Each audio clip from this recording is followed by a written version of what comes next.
Umongameli Cyril Ramaphosa ephelekwa inkulu baphathiswa yephondo laseMpuma Koloni umnumzana Oscar Mabuyane ugalelekile eSajonisi namhlanje ukuya kuhlola umonakalo odalwe zizikhukhula zakutshanje ezisube imiphefumlo yabantu zonakalisa impahla neziseko zophuhliso. Umasipala wesithili OR Tambo ngobona uchatshazelwe kanobomu zezikhukhula nezishiye uninzi lwabantu bengodinga indawo bephulukene nako konke. Kokwesithathu ledolophu yaseSajonisi intlithwa zizikhukhula ezishiya umonakalo ngenambaliso kwaye lihlatywa nkalo zonke ikhwelo lokuba ledolophu ifuduswe iyokwakhiwa kwindawo ephakamileyo. Ezi zikhukhula zakutshanje zidale umonakalo omandla kwidolophu yaseSajonisi zashiya usizi nembandezelo. Sithetha nje uninzi lwabantu lushiyeke lungodinga indawo emva kwezi zikhukhula. Umama unowisile jamjam uzibona elixhoba lezi zikhukhula ityeli lesithathu ngoku kwaye khange akwazi ukuzibamba inyembezi. Bendicela kubaphatha abakhulu nakwidepartment yonke into yokuba noba kwenziwa ntoni kuqalwe ngam okuba mandinikwe indawo yokufihla intloko ngalo mzuzu, ngoba kaloku abantu abalapha endihlala nabo apha bazohamba bona mna ndishiyeke ndingazazi uba ndizobheka.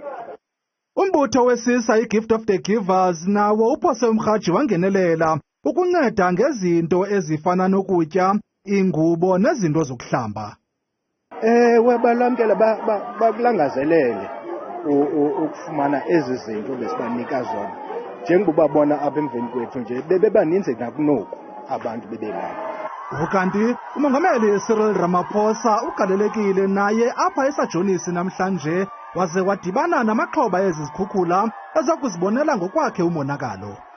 Ndizizele ngokwami ukuthi ndizobona ukuthi kwenzekeni na. Yaqala ngo-2019 khange ndifumane ixesha lokuza. Kodwa namhlanje ndifikile. Ukanti iinkokheli zasekuhlaleni zihlabe ikhwelo kurhulumente ukuba ahlabe ekhangele xa esizisa uncedo kule dolophu ingakumbi oludibaniselene nemali ngelithi kukho amaxhwili nezandawana. Bakwavakalise uluvo lokuba le dolophu isuswe kule ndawo iyokwakhiwa kwindawo ephakamileyo. Wonyulwe njengosodolophu waseTshwane umnumzana Brink weqela le-DA. Umnumzana Brink uphumelele ngevoti eziyi-109 esohlula uFense Mwalusi weCope ofumene ivoti eziyi-102.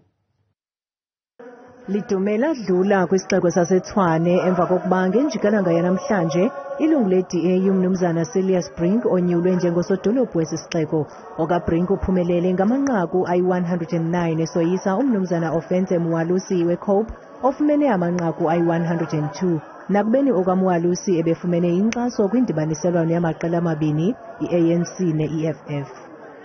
We want to build a capital city that works, where there's clean, effective, corruption-free administration, secure, continuous supply of basic services, and value for the rates, tariffs and charges paid by ordinary people. Ngenzeni namhlanje kufungiswe okaMulawusi njengoceba weCope kwatsho kwasuswa ngokukhawuleza ukudibene nokungxama ngumbutho wakhe umnumzana Justice Sifanyetso otyholwa ngokuba nezazisi ezimbini ezinamarekhodi olwaphulomthetho. Kusenjalo inkokheli ye-DA umnumzana USteenhuisen uzibhebhethile izimvo zokuba liyanda inani leenkokheli ezimhlophe phantsi kolawulo lwakhe kulo mbutho. Lo kaSteenhuisen ukuvakalise oku kudliwanondlebe nelijelo losasazo phambi kwenkomfa yonyulo yalo mbutho neza kubanjwa kule mpelaveki siya kuyo. USteenhuisen uyalukhaba uluvo lokuba iqela le-DA likhokhelisa phambili abamhlophe neemfuno zabo. Uthi injongo yakhe kukukhulisa lo mbutho. It's not part of the strategy, and it would be a very foolhardy strategy for any party. Many people say, you've got to consolidate the base or have growth. I don't see it as that. I don't see it as an either or. I see it as an and. Of course, you have to look after your anchor tenants as your base. A political party would be silly not to do that. But you would be equally suicidal if you weren't looking to grow the party. Lo kaSteenhuisen ukwathi bajonge kuphucula intsebenziswano namaqela amancinci abalawula nawo. It was very unfortunate what happened in Joburg, but I am not going to allow on my watch double dealing to be taking place behind the party's back. Kunyulo oludlulileyo lomasipala iDA ikhule ngo-23%. USteenhuisen ukwathi kukhangeleka ngathi lo mbutho usezokukhula nangona ungahambiselani nemigaqo-nkqubo efana ne-Black Economic Empowerment. What we've seen with the ANC's model of economic redress particularly is a transfer from one elite to another elite. And that is why we still have 30 million people living in poverty. USteenhuisen ukwathi bajonge ukuzuza kwingxaki ezijongene neqela elilawulayo kweli ANC ezifana nengxubakaxaka yombane.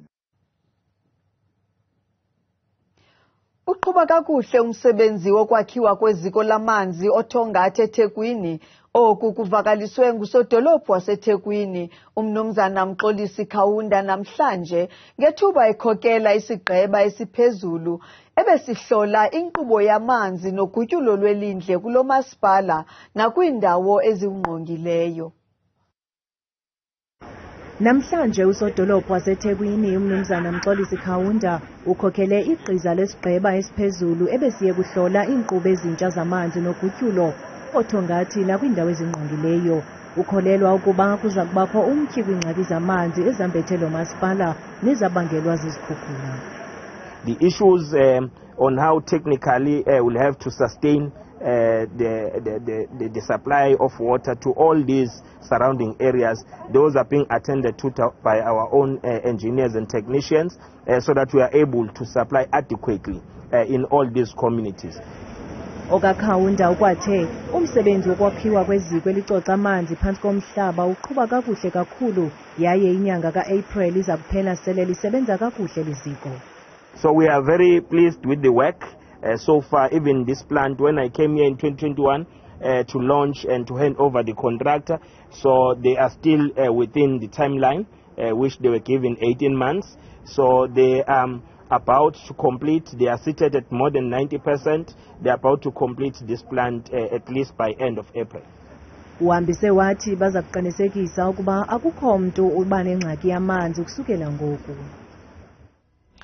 Umkhuseli woluntu onqunyanyisiweyo uadvocate Busisiwe Mkhwebane uthi azinanyani intetha zikamongameli Cyril Ramaphosa zokuba ebengenalwazi ngenkxaso-mali engene kwi-account number yakhe yephulo CR17 lokugaya inkxaso yokuba ngumongameli wombutho we-ANC ukuvakalisa oku ngethuba ebenika ubungqina kwikomiti yepalamente ephanda ukulungela kwakhe esi sikhundla kaxeshanye uziphendulele nakwizigxeko zokuba akanalwazi ngezomthetho.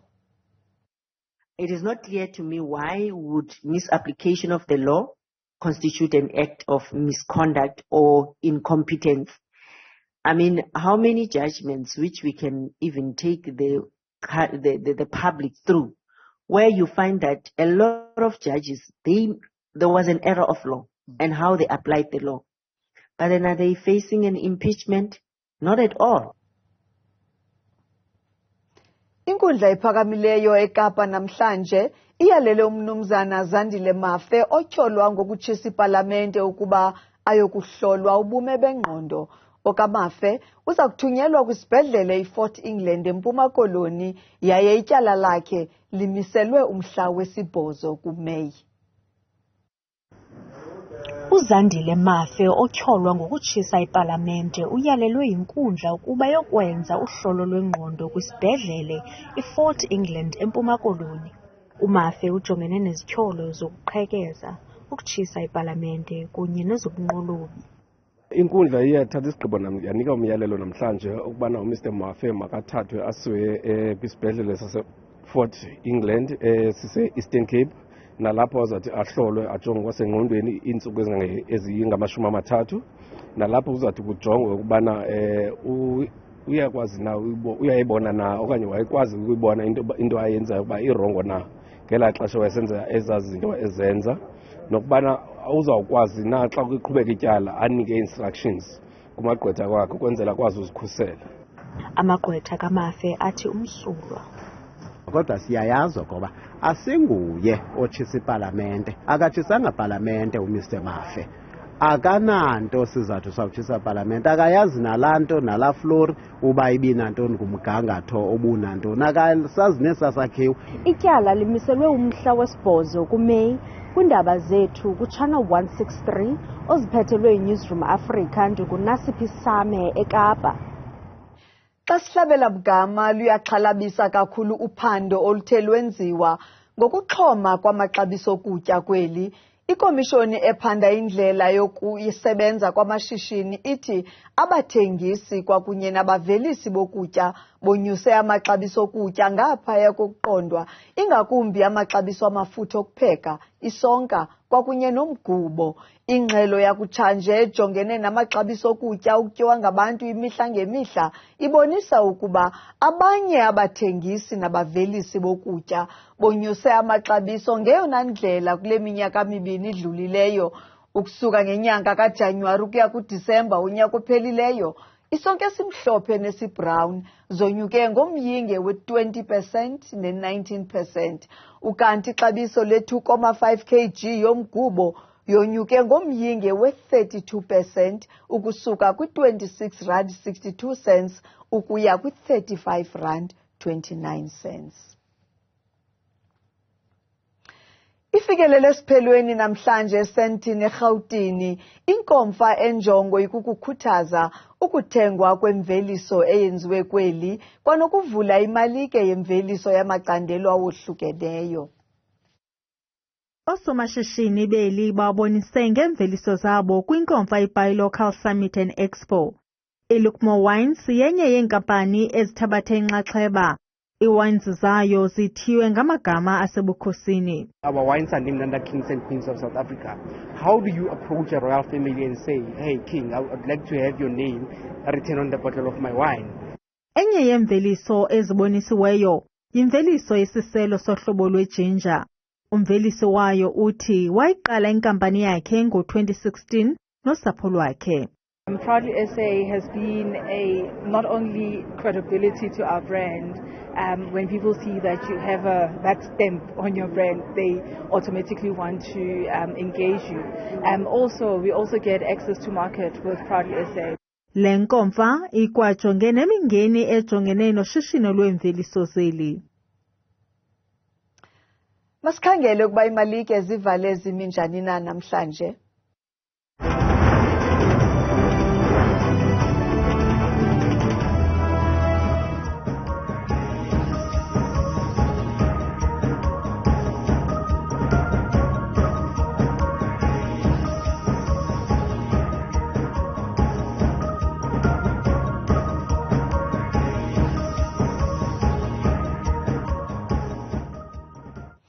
Ukanti ke uThabile Makhaphela yena selengqangile nemozulu.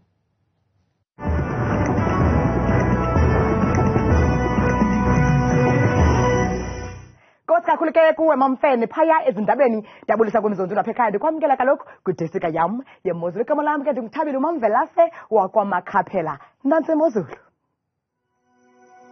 Masivu leni bethuna phaya ngephondo lempuma koloni eMonti ngamathuba ke emvula amafugaba ngamafre ngo-22 degrees kanti le meko kwakhona phaka koGqeberha isenguye nga-20 degrees umathumba ndaka ke izulu phantse yonke laa mini yangomso. Nalo ke iphondo Free State eBloemfontein ngo-26 degrees wamathontsana kwakhona ezontshizane phaya emini ngomso kanti le meko futhi yaqhuba eSasolburg nga-27 wamathonsi kwakhona emvula. Majonge nemeko phaya ephondweni eGauteng eJohannesburg nga-25 ke khathwa sisihlanu amathontsana kwakhona emvula phaya emini ngomso kanti eVereeniging le meko kwakhona isenjalo ngo-28 degrees weentshizane zemvula. Kanti yona imeko yaphaya KwaZulu-Natal eThekwini ku-24 degrees wentshizana kwakhona futhi emini kwakhona ngomso. Kanti le meko futhi phaya eMgungundlovu nga-27 kwakhona kusibekele impela nje phaya emini yangomso. Ngona ke phaya eLimpopo ePhalaborwa benjenje ngengqazi nemnandi futhi ka-34 degrees ozole kakuhle nje phantse yonke imini yangomso. Kanti ePolokwane kusekuhle kakhulu liqwengile izulu nga-28. masijongeni bethuna phaya empumalanga embombela neziphaluka ngamashumi 33 amathostana ke angephi angothikithusiyo kakhulu ke ezamvula kanti kusebekele mpela phaya esekunda ngamashumi 25 emini ngomso yona ke imeko phaya northwest eMahikeng ku28 degrees naye usebekele mpela ekhatshwa ke zintshizane kanti kwakhona mekombukela amakhaya ngoErustenburg ku29 degrees wamathonsi emvula. Masijongeni bethuna imeko phaya eNorthern Cape eKimberley ngamashumi 28 wentshizane zemvula phaya emva kwemini yangomso kanti le meko futhi yaqhuba phaya eUppington ngo27 degrees ocwenge mpela phaya emini yakwakhona ngomso kanti yona imeko phaya entshona koloni Kapa lodumo ku18 degrees osebekele kakhulu phantse yonke emva kwedilala phaya ngomso kanti xa siqukumbela bethuna imozulu ngeGeorge li16 leentshizane ezintle zemvula phaya emini. Ikangako bethuna imeko ke apha kudesika yami yemozulu ndikuqhuda ndingoza ndikuthande kangaka xesha lemyoli.